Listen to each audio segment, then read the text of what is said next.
مرنے سے پہلے باپ نے اپنے بیٹے کو نصیحت کی کہ بیٹا کبھی بھی بیری کا درخت اپنے دروازے کے آگے نہ لگانا، کبھی بھی عورت کو راز نہ بتانا، اور کبھی بھی کسی پولیس والے سے یاری نہ لگانا۔ وہ فوت ہو گیا تو اس کے بیٹے کو تجسس ہوا کہ ان باتوں کے پیچھے راز کیا ہے، میں ضرور معلوم کروں گا۔ اس نے دروازے کے آگے ایک بیری کا پودا لگا لیا اور ایک پولیس والے سے یاری لگا لی۔ وقت گزرتا رہا،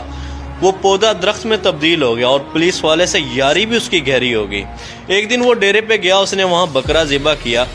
اور اس کا سر کاٹ کر ایک کپڑے میں لپیٹا جس پہ ہلکا پھلکا خون بھی لگا ہوا تھا۔ وہ لایا اور اس نے اپنی عورت کو دیا اور اس سے کہا کہ دیکھو میں نے غصے میں آ کے ایک آدمی کو قتل کر دے، یہ اس کا سر ہے، اس کو تم پیٹی میں چھپا دو اور یاد رہے کسی کو بتانا نہیں، ایسا نہ ہو کہ میں پھنس جاؤں۔ عورت نے کہا لائیے دیجئے، میں کسی کو نہیں بتاؤں گی۔ شام کو اس کی ایک سہیلی آئی تو اس نے اس سے کہا دیکھو میں تمہیں ایک راز کی بات بتانے لگی ہوں، لیکن تم کسی کو نہ بتانا، کیونکہ تم میری اچھی دوست ہو، میں تمہیں بتا رہی ہوں، تم کسی اور کو نہ بتانا کہ میرے بندے نے قتل کر دیا، سر کاٹ کے لایا، وہ میں نے پیٹی میں رکھ دیا ہے، دیکھو میں نے تمہیں اپنا راز دیا، تم کسی اور کو نہ بتانا۔ عورت کہتی ہے کہ میں کسی کو بتاؤں گی، بھلا تم تو میری بڑی اچھی دوست ہو۔ وہ نکلی، دوسرے گھر میں گئی تو اسی طرح اپنے خاص دوست کو جا کے اس نے بھی یہ بات بتا دی، تمہیں بتانے لگی ہوں، تم کسی اور کو نہ بتانا، کیونکہ وہ بھی میری بہت اچھی دوست ہے، تم بھی میری بہت اچھی دوست ہو، صرف تمہیں بتا رہا ہوں۔ اسی طرح ایک ایک کرتے کرتے شام تک پورے گاؤں میں بات پھیل گئی کہ فلانے شخص نے قتل کیا اور اس کا سر پیٹی کے اندر پڑا ہے۔ شام ابھی رات ہوئی نہیں تھی کہ پولیس والا اور گاڑی لے کے اس کے دروازے پہ پہنچ گیا، اور دروازے پہ جیسی پہنچا اور باہر سے دروازہ کھڑکایا، فلانے باہر نکل، ہمیں پتہ چلا کہ تو نے قتل کیا ہے۔ جیسی وہ بندہ گھر سے باہر نکلا تو گھر کے آگے بیری کا درخت تھا۔ اب اس نے پگڑی پہنی ہوئی تھی۔ پنجاب کے لوگ،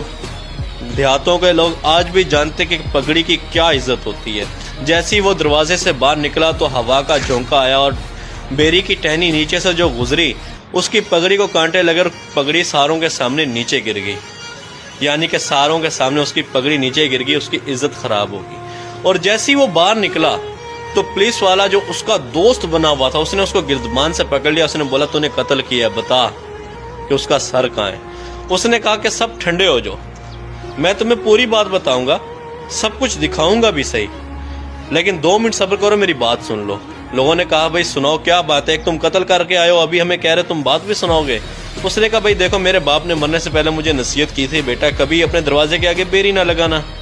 وہ میں نے لگائی۔ دیکھو جب میں باہر نکلا تو سب سے پہلے ہوا کا جھونکا آیا، اس بیری نے میری پگڑی اتار پھینکی، ساروں کے سامنے میری عزت خراب کر دی۔ دوسرا اس نے کہا تھا کبھی عورت کو راز نہ بتانا، میں نے راز اپنی گھر والی کو بتایا، اس نے دیکھو شام تک سب کو پتہ چل گیا اور میں پھنس گیا۔ اور اس نے تیسری بات کہی تھی کبھی پولیس والے سے یاری نہ لگانا۔ دیکھو آج یہ یار جو میرا 12-13 سال سے یار تھا، اسی نے سب سے پہلے آ کے میرا گردمان پکڑا، یہاں تک کہ مجھ سے پوچھا بھی نہیں کہ کیا معاملہ ہے۔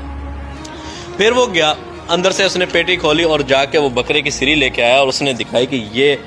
یہ وہ سارا ماجرا کہ میں ان رازوں کو جاننا چاہتا تھا کہ میرے باپ نے مجھے نصیحت کیوں کی، اور آج میں جان چکا ہوں کہ نصیحت کیوں کی۔ میرے بھائی عورت کا تعلق اس لیے ہے کہ وہ ایک کمزور ذات ہے، یہ نہیں کہ وہ بے وفا ہے، یہ کہ وہ کمزور ذات ہے،